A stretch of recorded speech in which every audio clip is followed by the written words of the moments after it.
The Nick and Rachel story starts during their time at Shippensburg. But, well, to be fair, it actually started before that. You see, the two of them met in high school, but someone apparently doesn't really remember that. We won't mention any names here. So tell you what, let's fast forward, if we will, to a meeting that they both remember. Nick and Rachel were both part of a Christian community at Shippensburg. They both went there looking for a place to connect with other like-minded individuals.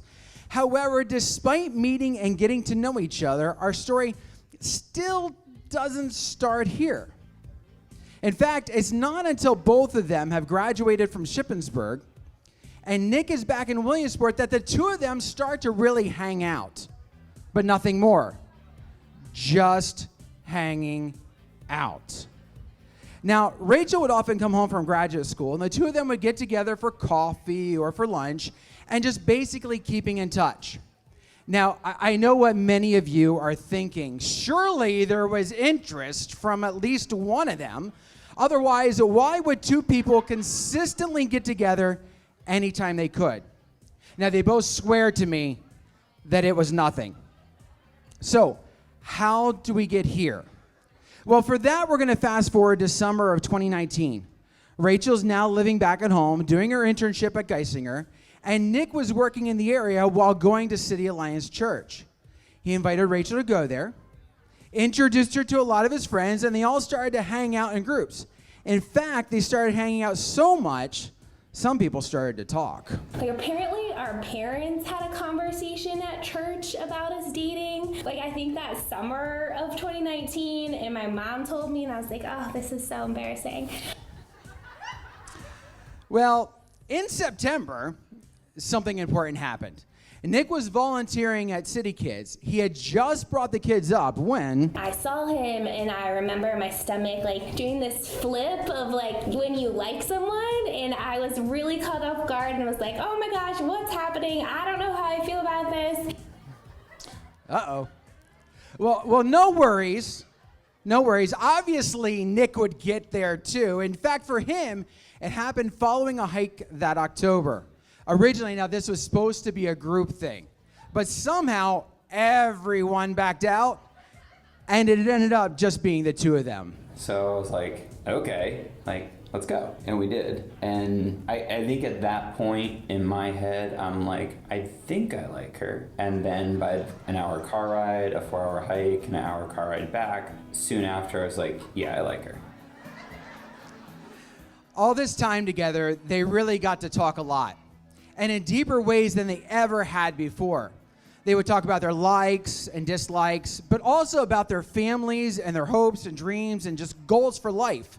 Then shortly after, Nick and Rachel had a conversation where Nick admitted that he liked her.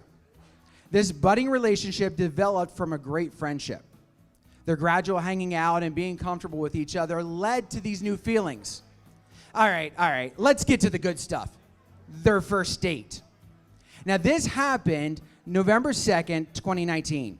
However, it almost didn't happen, or so Rachel thought. See, Nick had invited her to a cross-country state championship meet in Hershey. I was kind of concerned used loosely, taking you to Hershey and having this girl follow me around and people wondering what she was. Okay. So in the week leading up to it, Nick realizes that despite admitting that they liked each other, they never really fully talked about their feelings. He worries what other people might think, and so he sends Rachel this vague message suggesting that they get together to talk. And I'm sitting in Starbucks with one of my friends, and I'm like, I think he's just going to end this. Like, I don't really think he's interested anymore. I don't think I'm going to be going to Hershey this weekend. All right. He doesn't want to break up, but instead, I just had myself so worked up. I was like, you need to just tell me what's going on. And he's like, well, I would like to call you my girlfriend. And I was like, oh, okay, I'm fine with that. So the two of them decide to go down early. They have breakfast at Cocoa Diner, and then the track meet, the chocolate factory, and Trogs afterwards. Just an all-around great day.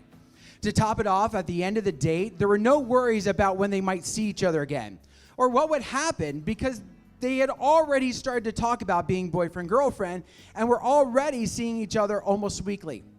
So it would simply continue. Now, after a date like that, it's important to talk with those closest to you. Rachel finally admitted about the relationship to her parents, and her dad said, I knew it. A guy doesn't just invite a girl over to make applesauce if he doesn't like her. I think he might be right. And as for Nick's parents, they knew he was happy because even before that first date, I remember a lot of it more so just being them asking me like, how's Rachel? How's Rachel? How's Rachel? In which I would answer. Now, maybe you're wondering about the second date. Truth is, it was nothing specific. The consistency of getting together and just hanging out continued. Only this time, the dates were more intentional and more one-on-one dates than before. There were a lot of going out to dinners, day trips to visit friends, Penn State basketball, hockey games, and a more relaxed time just watching movies. Eventually, with any relationship, it starts to turn a bit more serious and even, dare I say, intimate. After a significant amount of time, our couple still hadn't shared their first kiss. Now, Rachel was starting to get upset and confused. Was something wrong? She had to know. So in one of their conversations, she told him she wanted him to kiss her. Nick's response was to share something quite personal. He takes kissing very, very seriously.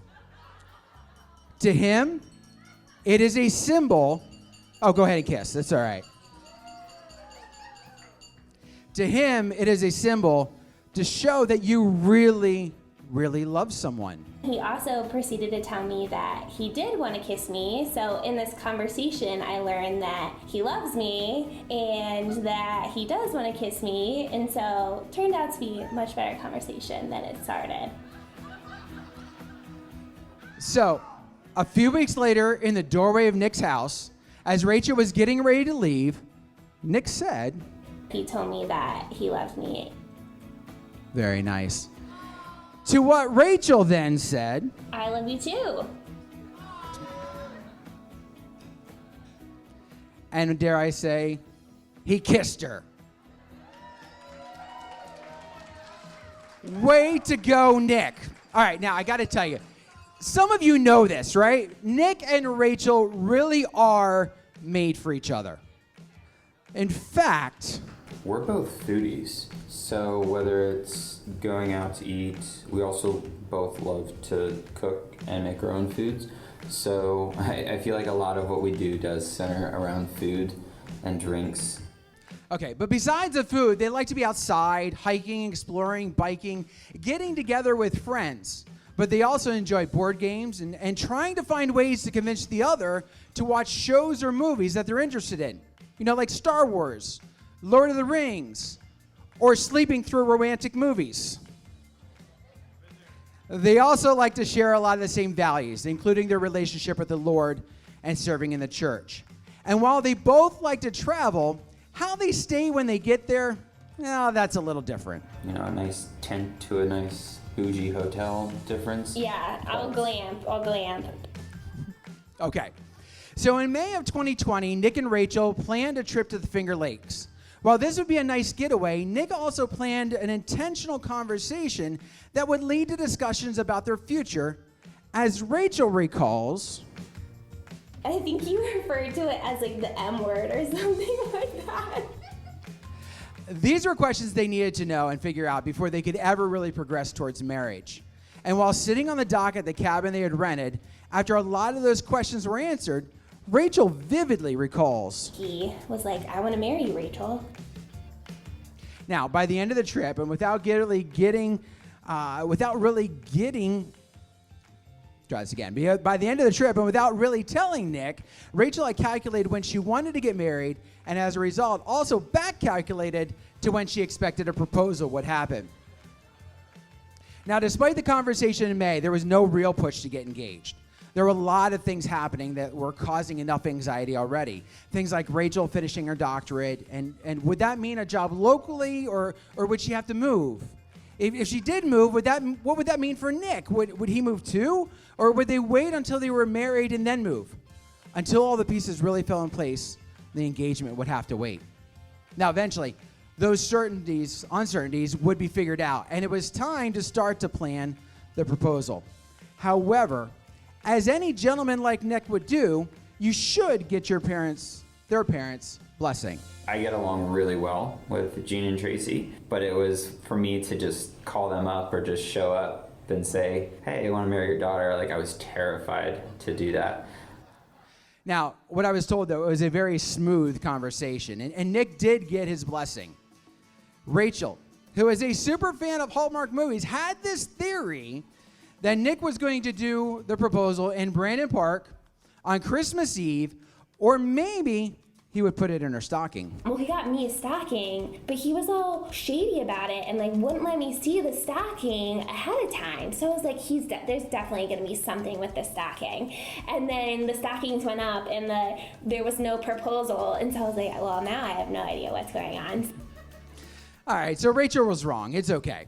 The good news is, though, she wouldn't have to wait long. Come Thanksgiving weekend, 2020. I went with my friend John to this Christmas tree farm, picked out a tree and tagged it, and he and his wife and a couple other friends had gone back out Sunday after church to decorate the Christmas tree. So we had made this plan to go pick out a Christmas tree, and it was something that we had talked about doing. And my parents, we don't like pick out trees in like a Christmas tree farm, and so they're calling it like Operation Hallmark and all this stuff. And I'm just thinking it's because we're going to a Christmas tree farm, and that's a very Hallmark thing to do. Little do I know it's because I'm like being proposed to. So I'm like, haha, yeah. They keep saying it all weekend. I leave, have no idea. Don't really look that great either. Like, my hair is greasy.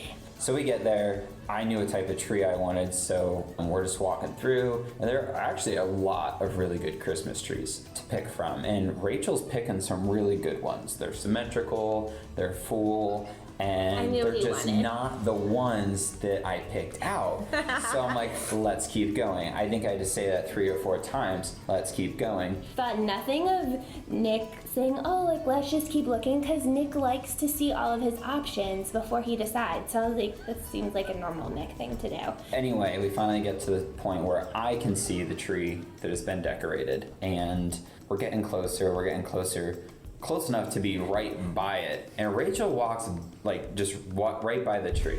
And yeah, I walk right past it, and then I just remember him pointing and being like, what about this one? And I could just see the confused look on her face. She's like, this tree is decorated, like it's clearly not for taking. Why is there a tree like decorated at the top of this hill? Like, how do you even get that down? Like, you have to cut it and all the ornaments are there, like they'll break. I was so confused. Like, these are all the thoughts running through my head. I pointed at an ornament that I had made specifically that said, marry me. And I'm like, is this for real? Like, are you serious? Thinking like any other girl, is this for me or is this someone else's proposal, you know? And so then as Nick's like, yeah, and takes my hand and leads me over there, it all kind of like sinks in, and I'm like laughing and also in shock. And yeah, I did get down on a knee. I did ask her to marry me. It was yes. It was definitely yes.